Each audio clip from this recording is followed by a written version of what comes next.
వీక్షకులందరికీ నమస్కారం. చాలామంది జాతకాల్లో ఉండేటువంటి అనేక సందేహాలని అనేక సమస్యల్ని నా దగ్గర ప్రస్తావిస్తూ ఉంటారు. దానిలో చాలా ప్రధానమైనటువంటి సమస్య ఏంటి అంటే సంతానము. చాలామంది ఏమంటే మాకు పెళ్ళయ్యేంత కాలం అయిందండి, మాకు సంతానం కలగలేదు, లేదండి మాకు ఇన్ని మిస్క్యారేజెస్ అవుతున్నాయండి, లేదు మాకు నిలబడుతోంది కానీ హార్ట్ బీట్ ఉండట్లేదండి, ఇలా అనేక రకాల బాధాకరమైనటువంటి విషయాలని ప్రస్తావిస్తూ ఉంటారు. చెయ్యని హోమం లేదండి, ఇవ్వని దానం లేదండి, ఎక్కని గుడిమెట్టు లేదండి, కొట్టని కొబ్బరికాయ లేదండి, ఏదైనా మేము చేసామండి, అయినా సరే మాకు సంతానం కలగలేదండి. మరి దీనికి పరిష్కారం ఏంటి? సంతతి ఎందుకు కలగదు? జాతకంలో ప్రధానంగా భర్త జాతకంలో కానీ భార్య జాతకంలో కానీ ఉండేటువంటి బలీయమైనటువంటి దోషాదుల వల్ల. ఇప్పుడు రుణానుబంధ రూపేణ పశుపత్ని సుతాలయ అన్నారు. ఏదైనా ఒకటి మనకి రుణం ఉంటేనే మన దగ్గరికి వస్తుంది, రుణం లేకపోతే మన దగ్గరికి ఏది రాదు. కొంతమందిలో ఒక అభిప్రాయం ఉంటుంది, సంతానం కలగలేదు అంటే మనం ఎవరికి రుణపడి లేము కదా, రుణపడకుండా ఉంటే మంచిదే కదా, కాబట్టి వదిలేద్దాం అనేటువంటి జ్ఞానులు ఉన్నారు.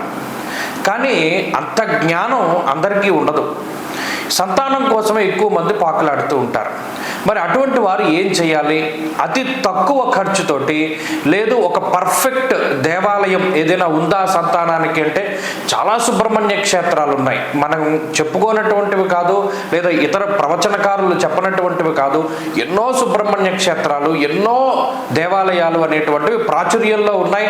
పలానా చోట నిద్ర చేస్తే సంతతి కలుగుతుంది, లేదా పలానా చోట అభిషేకం చేస్తే సంతానం కలుగుతుంది, లేదా పలానా చోట ఈ ముడుపు కడితే సంతానం కలుగుతుంది. ఇలా అనేక రకాలైనటువంటి ఉదాహరణలు మనం ప్రతిరోజు చూస్తూనే ఉన్నాం. కానీ నా దృష్టిలో నేను అత్యంత గొప్ప క్షేత్రంగా భావించేటువంటి ఒక దేవాలయం ఉన్నది. నిజానికి భ్రూణ హత్యా దోషాన్ని సైతం తొలగించేటువంటి దేవాలయం. చాలామందికి ఈ జన్మలో ఎక్కువ మిస్క్యారేజెస్ అవుతాయి. ఎందుకు అవుతాయి అంటే అందులో కొంత కర్మదోషం ఉంటుంది. గత జన్మల్లో లేదా మన ఈ జన్మలోనే ఏదైనా సంతానం కలిగే ముందు ఏదైనా సూచనలు వచ్చిన తర్వాత అబార్షన్ చేయించుకోవడము, ఇది నేను చాలామందిలో చూశాను. ఫస్ట్ పెళ్ళైన వెంటనే చక్కగా ప్రెగ్నెన్సీ వస్తే తీయించేసుకుంటారు, తర్వాత వారికి నిలబడట్లేదు. ఇది స్వయంకృతమైనా జరగచ్చు, కొన్ని అనుకోనటువంటి పరిస్థితులైనా జరగచ్చు. ఏదైనా ఒక మనిషి జీవితంలో పలానాది తప్పు పలానాది కరెక్ట్ అని చెప్పడానికి అవకాశం లేదు. అయితే ఈ సంతాన దోషాదులకి ఈ జన్మలోనో గత జన్మల్లోనో చేసినటువంటి భ్రూణ హత్యల కారణం అవ్వచ్చు, లేదా అనేక రకాలైనటువంటి కర్మ సంబంధమైన దోషాలు ఉండొచ్చు. వీటన్నిటినీ తొలగింపజేసేటువంటి క్షేత్రం సాక్షాత్తు శ్రీ మహావిష్ణువుకే భ్రూణహత్యా దోషాన్ని తొలగింపజేసినటువంటి క్షేత్రము, మూర్తి ఒక చోట ఉన్నారు. అందరికీ తెలుసు. మనం ఒక శ్లోకం ప్రత్యేకించి ఎక్కువగా వింటూ ఉంటాం. ఏంటది? దర్శనాత్ అభ్రసదసి జననాత్ కమలాలయే కాశ్యాంతు మరణాన్ముక్తి స్మరణాత్ అరుణాచలే. అంటే అరుణాచలం అనేటువంటి క్షేత్రం యొక్క పేరును తలిస్తే మోక్షం, అలాగే కాశీలో మరణిస్తే మోక్షం, అలాగే చిదంబర రహస్యాన్ని దర్శిస్తే మోక్షం. ఇంకొకటి కూడా చెప్పారు, జననాత్ కమలాలయే, కమలాలయంలో జన్మించడం కూడా మోక్షకారకం. అయితే మనందరం కూడా ఎక్కడ పుట్టాలి అన్నది మన చేతిలో ఉండదు కదా. అందువల్ల ఈ కమలాలయము అనేటువంటి క్షేత్రానికి ఒక గొప్ప ప్రాముఖ్యత ఉన్నది. అక్కడ సాక్షాత్తు లక్ష్మీదేవి స్వయంగా తపస్సు చేసినది. ఆ క్షేత్రమందు 33 ఎకరాల్లో చెరువు ఉంటుంది. దీన్ని తిరువాయూరు అన్నారు. 33 ఎకరాల్లో చెరువు మధ్యలో లక్ష్మీదేవి యొక్క ఆలయం ఉంటుంది. ఎవరైతే దారిద్ర్యపు బాధలతోటి ఇబ్బంది పడుతూ ఉన్నారో అటువంటి వారు వెళ్ళి ఆ క్షేత్రాన్ని దర్శనం చేసుకున్నా కూడా ఆ బాధలన్నీ పోతాయి, ఆర్థిక బాధలన్నీ కూడా తొలగిపోతాయి.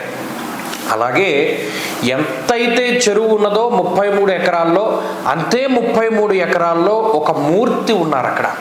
సోమస్కందుడు, శివుడు లింగ రూపములోనో మూర్తి రూపములోనో సాకారంలోనూ నిరాకారంలోనూ దర్శనమిచ్చేటువంటి ఏకైక క్షేత్రము తిరువాయూరు క్షేత్రం. ప్రపంచవ్యాప్తంగా అతిపెద్ద రథాన్ని కలిగి ఉన్నటువంటి క్షేత్రం శివాలయాల్లో. ప్రపంచంలో ఉండేటువంటి అతిపెద్ద శివాలయాల్లో ఇదొక క్షేత్రంగా చెప్తారు. తిరువాయూర్ అనేటువంటి క్షేత్రం ఇది చాలా విశిష్టమైనటువంటిది.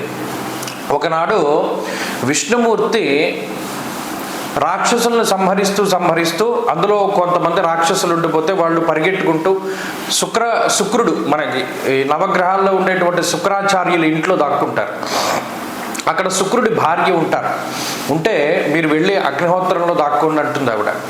వారిద్దరూ దాక్కుంటారు. విష్ణుమూర్తి వచ్చి ఇక్కడికి ఇద్దరు రాక్షసులు వచ్చారు ఏరి అని అడుగుతారు. ఆవిడ చెప్పనంటుంది. మాట పెరిగి శుక్రుడి యొక్క భార్యని విష్ణుమూర్తి సంహరించి ఆ తర్వాత ఇద్దరు రాక్షసుల్ని హతమారుస్తారు. అయితే ఇక్కడ విషయం ఏంటంటే శుక్రుని యొక్క భార్య అప్పుడు గర్భవతి. ఎప్పుడైతే ఆమె మరణించిందో ఆ గర్భంలో ఉండేటువంటి శిశువు కూడా మరణించి విష్ణుమూర్తికి భ్రూణహత్యా దోషం ఏర్పడుతుంది. అది తొలగించుకోవడానికి విష్ణుమూర్తి కొన్ని వేల దివ్య సంవత్సరాల పాటు తపస్సు చేస్తే పరమశివుడు, పార్వతీదేవి, అలాగే ఒక చిన్న సుబ్రహ్మణ్యేశ్వర స్వామి, అంటే చాలా చిన్న వయస్కుడైనటువంటి సుబ్రహ్మణ్యేశ్వర స్వామి దర్శనమిస్తారు. ఆయనే సోమస్కందమూర్తి. ఆ దర్శనం ద్వారా భ్రూణహత్యా దోషాన్ని తొలగింపజేసుకుని విష్ణుమూర్తి ఆ మూర్తిని, అంటే ఆ సోమస్కందమూర్తిని గుండెల మీద పెట్టుకుని పడుకునేటువంటి వారు. కొంతకాలం తర్వాత విష్ణుమూర్తి గారు ఆ సోమస్కందమూర్తిని ఇంద్రుడికి ఇచ్చారు. ఒకానొక సందర్భంలో దేవతలకి రాక్షసులకి యుద్ధం జరుగుతూ ఉంటే భూలోకాన్ని పరిపాలించేటువంటి ముచ్చుకుందుడు అనేటువంటి మహారాజు గారి యొక్క వారి యొక్క హెల్ప్ తీసుకున్నాడు ఈయన. ఎవరు? ఇంద్రుడు. ఆయన యొక్క సహకారాన్ని తీసుకుంటే దేవతలు యుద్ధంలో విజయాన్ని సాధించారు. ఇంద్రుడు తీసుకెళ్లారు ఈ రాజుగారిని, ముచ్చుకుందుడు అనేటువంటి రాజుగారిని తీసుకెళ్ళి సకల సదుపాయాలు చేసి మీరు యుద్ధంలో నాకు సహాయం చేశారు, అందువల్ల రాక్షసుల మీద నెగ్గాం మేము, మీకేం కావాలి అని అడుగుతారు. అంటే అప్పుడు ఇంద్రుడి యొక్క పూజామందిరంలో ఉన్నటువంటి సోమస్కందమూర్తిని అడుగుతాడు ఈయన ముచ్చుకుందుడు. ఇంద్రుడు దాన్ని ఇవ్వడానికి మరి నిరాకరించలేడు. ఈయనే అడిగాడు. ఇది ఇవ్వాలంటే విష్ణుమూర్తి అనుమతి ఇవ్వాలి అని అంటే ఈయన విష్ణుమూర్తి అనుజ్ఞ కూడా తెచ్చుకుంటాడు. అప్పుడు ఏం చేస్తాడు ఈయన తెలివిగా? ఇంద్రుడు నకళ్ళు తయారు చేస్తారంటే నకిలీ విగ్రహాలని, నకిలీ సోమస్కందమూర్తుల్ని విశ్వకర్మ చేత చెక్కించి ఈ ముచ్చుకుందుడికి ఇస్తాడు. 6 మూర్తుల్ని ఇస్తాడు. అంటే ఒకదాని తర్వాత ఒకటి ఇస్తాడు. ఇది నకిలీది అని గుర్తుపడతాడు. రెండోది ఇది నకిలీది అని గుర్తుపడతాడు. ఇలా అయిపోగా 6 మూర్తుల్ని ఇస్తే ఈ 6 నకిలీవే అని చెప్తాడు. ఈయన యొక్క తెలివిని ప్రశంసించి నిజమైనటువంటి సోమస్కందమూర్తిని ఇస్తాడు. ఈ నిజమైనటువంటి సోమస్కందమూర్తిని ముచ్చుకుంద మహారాజు తీసుకొచ్చి తిరువాయూరులో ప్రతిష్ఠ చేస్తారు. ఇదే తిరువాయూరులో వల్మీకనాథుడు అనేటువంటి శివలింగం, ఎందుకంటే విష్ణుమూర్తి అదొక గొప్ప కథ, అది మనం తర్వాత చెప్పుకుందాం. అక్కడ ఈ వల్మీకనాథుడు అనేటువంటి రూపంలో పరమశివుడు లింగ రూపంలో ఆవిర్భవించి ఉంటాడు. ఆయన్నే లక్ష్మీదేవి పూజించి ఎంతో కాలం తపస్సు చేసి దివ్యానుగ్రహాన్ని అంతటినీ కూడా పొందుతుంది. ఆమె పేరు మీదుగానే కమలాలయం వస్తుంది. ఇప్పుడు ఈ ముచ్చుకుందుడు తీసుకొచ్చి ఈ సోమస్కందమూర్తిని కూడా అక్కడే పెట్టారు. మిగతా 6 నకళ్ళను కూడా తీసుకొచ్చి దాని చుట్టూ, అంటే ఇప్పుడు తిరునల్లారులో ఒకటి, లేకపోతే చుట్టూ ఉండేటువంటి ప్రాంతాల్లో ఈ 6 సోమస్కందమూర్తుల్ని ప్రతిష్ఠించారు. ఆ 6 మూర్తులు కూడా ఒక్కొక్క చోట ఒక్కొక్క నృత్య భంగిమలో పరమశివుడు ఉంటాడు. ఈ ప్రధానమైనటువంటి సోమస్కందమూర్తి కొలువైనటువంటి ప్రాంతం తిరువాయూరు. మరిది విష్ణుమూర్తి యొక్క భ్రూణహత్యా దోషాన్ని తొలగింపినటువంటి మూర్తి కాబట్టి ఎవరైతే ఈ తిరువాయూరు క్షేత్రాన్ని సందర్శనం చేస్తారో వారికి జీవితంలో ఉన్నటువంటి ఆ జాతకాల్లో ఉండేటువంటి అనేక రకాలైనటువంటి దోషాదులను వాళ్ళు తొలగింపజేసుకుంటారు. ఈ తిరువాయూరు క్షేత్రంలో ఈ సోమస్కందమూర్తి, వల్మీకనాథుడు, కమలాలయము, ఇవి కాక ఎంతోమంది ఋషులు ప్రతిష్ఠించినటువంటి లింగాలు. ఆ 33 ఎకరాల్లో గుళ్ళు ఉంటాయి. అంతా కలిపి ఒకే ప్రకారంగా ఉంటుంది. చూడడానికి అసలు ఒక రోజు సరిపోదు. ఒక్కొక్క మూర్తి ఒక్కొక్క కథ.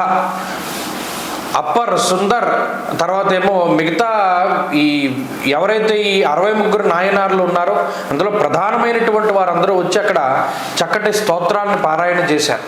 కాబట్టి అంతటి మహిమాన్వితమైనటువంటి మూర్తిని ఎవరైతే దర్శనం చేసుకుంటారో వారికి భ్రూణ హత్యా దోషం పోతుంది, సంతానం కలగకపోవడము అనేటువంటి అనేక రకాల దోషాదులు తొలగిపోతాయి, ఆర్థిక సంబంధ బాధలు తొలగిపోతాయి.